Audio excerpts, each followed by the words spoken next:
Let me tell you a story about Amara, a teenager that was married up to a man old enough to be her grandfather and other to save her poor father from the huge department that he was drowning in. The title of these amazing story is The Price of Obedience. The air hung heavy with the scent of jasmine and unspoken dread. Amara, barely 16 summers old, stood before the ornate mirror, her reflection a stark contrast to the vibrant hues of her wedding sari. Her eyes, usually sparkling with mischief, were dull, mirroring the forced smile on her lips.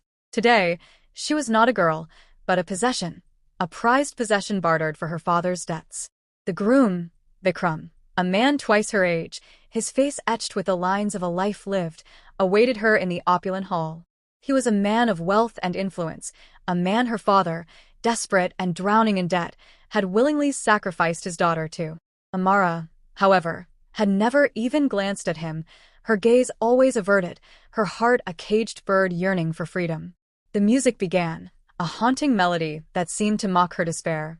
Slowly, she moved towards the hall, each step a heavy burden. The eyes of the guests, filled with curiosity and judgment, bore into her, stripping her of any remaining dignity. Vikram, seated on a throne-like chair, regarded her with a predatory gleam in his eyes. Amara's throat tightened. This was not a celebration of love, but a funeral for her dreams, her aspirations, her very soul. As she approached him, she felt a tremor run through her, a silent scream against the injustice of it all.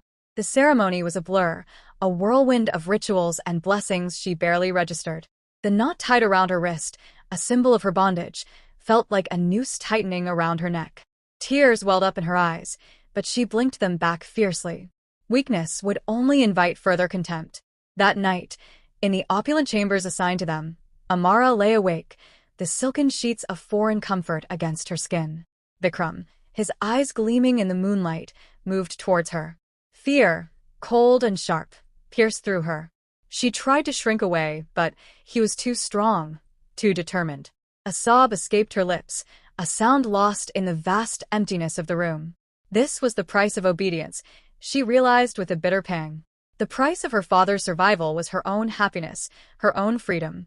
Days turned into weeks, weeks into months. Amara learned to endure. She learned to mask her pain with a forced smile, to navigate the treacherous waters of her new life with a calculated grace. She learned to be invisible, to exist as a shadow in her own gilded cage. But within her, a flicker of defiance remained. She would not succumb entirely. She would find a way, however small, to assert her own will, to carve out a sliver of her own life within the confines of her gilded prison. One day,